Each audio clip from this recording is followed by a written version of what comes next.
Guys, welcome to chapter 4, section C. We're going to keep things as short as possible today. All right, let me move myself out of the way a little bit there. So we're talking about the energy levels and where the electrons go when they're orbiting around the nucleus. Okay, and we've got some trends that go along with this periodic table that can kind of help us figure things out. Okay, so remember we talked about the periods of the periodic table. Periods are the rows, the horizontal rows. Each period that you move down on the periodic table increases the number of electron levels, the energy levels, the shells that the electrons are orbiting in. Okay, so if you're at the very top, if you're in period number 1, there's only one energy level, and it can only hold a maximum of 2 electrons. Okay, period 2, there's 2 shells.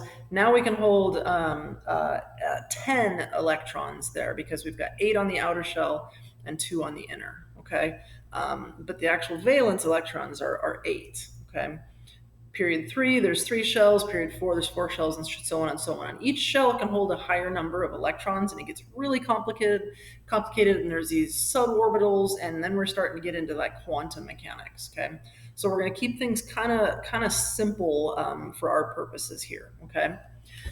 Now the columns, the vertical columns, those are families. They all have the same number of valence electrons. Okay, and that's what gives them some of the similar properties. Okay, again, that first shell only holds 2 electrons.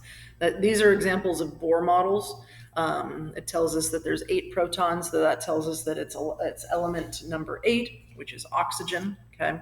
The next one is 20, I believe. Yeah, it's calcium. Okay, but still, that inner shell only has 2 electrons. Okay. Now, the outer electrons are kind of important. We're going to talk a lot about those when we get into chemical reactions and actual chemical bonds. But those can be denoted with this thing known as the electron dot notation. And they're literally just dots around the symbol. Okay, and they represent the valence electrons. And there's this magic number 8 number of valence electrons that we're looking for. And it says there's a maximum number of 8 valence electrons in the outer shell.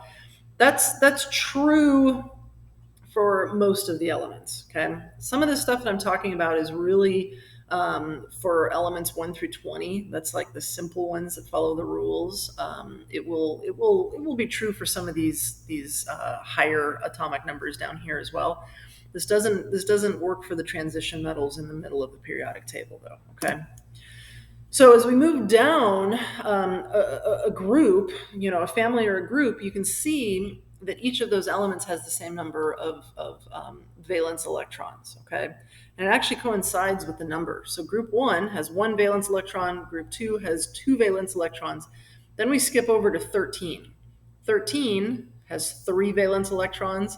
And then you guessed it, as we move, we have 14, which has 4, 15 has 5, 16 has 6, 17 has 7, and then 18, the noble gases, have 8 valence electrons. Okay, and that's true for the entire family, and that helps give them those similar properties. Okay, as we move from left to right, we're adding an electron, and again, we're skipping these transition metals here.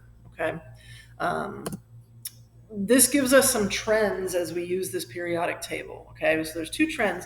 And actually, if you look on page 89 and 90 of your book, it's going to show you some of these trends. First one is dealing with the atomic radius, and it's just like it sounds. It's the radius of the atom itself. Okay. Sometimes the electrons are farther out, so it has a larger radius. As the electrons tuck in a little bit closer, and it's a smaller radius, that changes the properties. Okay, so our atomic radius actually increases as we move down the periodic table, but it decreases as we move left to right. Okay, so that we've got larger atoms and a larger radius on this side and smaller radius over on this side. Okay, so the biggest radius is down in this corner and the smallest is up in this corner. Okay, now that atomic radius then relates to something known as electronegativity.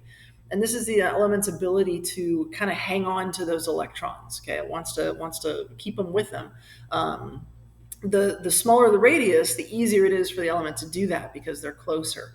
As the radius grows, that electronegativity decreases. Okay, so we've got kind of an inverse relationship here. Okay, so if you look at the relationship for electronegativity, as we go left to right, it actually goes up. Okay, you can see that that's opposite of the atomic radius. The atomic radius increases as we go down, which means there's the smaller radius, the smaller ones up at the top.